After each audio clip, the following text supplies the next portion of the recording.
A crew is, like you said, is just a teacher, and I'm going to go out and say that in the U.S., the term crew, for the most part, is just bullshit.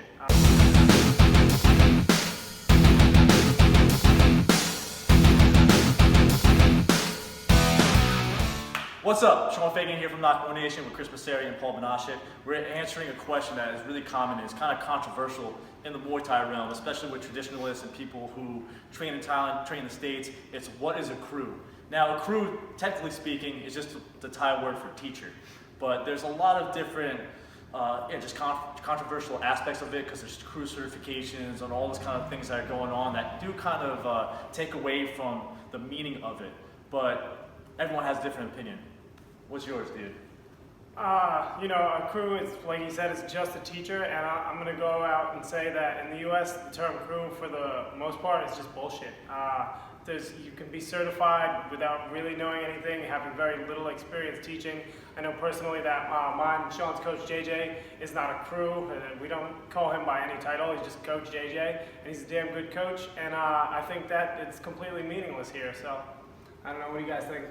I don't know. I've never had any of my students call me crew. I never tried to get them to call me crew. I honestly feel like I'm too young to be called any kind of name like that. I think anytime you're titled as something, it's kind of like what you said, kind of bullshit. Like, you shouldn't focus on that too much. I think you should focus on the students a little bit more than the title that you have.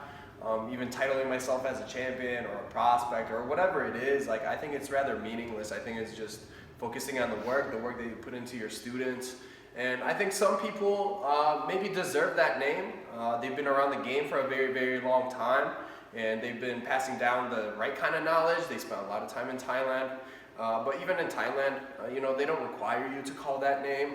So I don't know why you require your students to call you that name here. And then even if someone does, it's not a big deal. I think whether you are called it, whether you're not, I don't think people should put any kind of meaning or energy into it. So if you want to, go ahead. If not, I don't know. I'm just really focused on what I teach my students, and that's it. Well, when it comes to crew, too, there's a bunch of different certifications out there, and some of them are a lot more legitimate than others. And so there is some, it's going to be marketed and it's going to be taken over by the West in one way or another, and people are going to try to make money off it, right? So there's going to be weekend courses where you can become a crew, or there's going to be year internships, essentially, that you can become a crew. So there's different levels to it as well. But all in all, when it comes to trying to find like a good instructor and a good trainer, you don't necessarily have to find a crew certified person.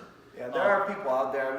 You look at crew Phil Nurse or crew Mark Delagrati, and they are guys that spent time in Thailand before it was a thing, really. Before it was cool. Before it was cool. So, they have that just kind of passed down as lineage, and that's okay. So what do you look for in an instructor when you're say you're just beginning Muay Thai and they don't have a crew certification or whatever? How do you know if he's a good instructor or not? So this is another controversial part of that, I guess. The only reason the crew certification could be valuable is so that you have an experienced instructor, but as we just said, it doesn't necessarily mean that they're experienced. So I think in choosing an instructor, you want to hope they're as knowledgeable as possible. I would look at the fighters that they've consistently put out and the level of athletes they have in their gym. And I think most importantly, you got to find an instructor that you vibe with, that you have a good relationship with, you enjoy working with, and you feel like you get good training from. But the level of the fighters and athletes at the gym is going to speak a lot about their skill level as a teacher. Boom, I second that. No, definitely. Just looking at what they're producing, that's an example of who you are, what you're passing down. The best result comes out in the ring. So are there guys ready? Sometimes you see guys going in the ring and they're definitely not ready, or they're not on the same level. So you want to go to the gyms that are. And then do you vibe with the teacher? He could be the best. You can train with the best teacher in the world, and it might not click between the two of you. So you just have to go in the gym, feel out the gym, the energy in there, and go from there. Boom. Knowledge bombs have been dropped. Crew Paul, crew Chris, crew Sean, we're out.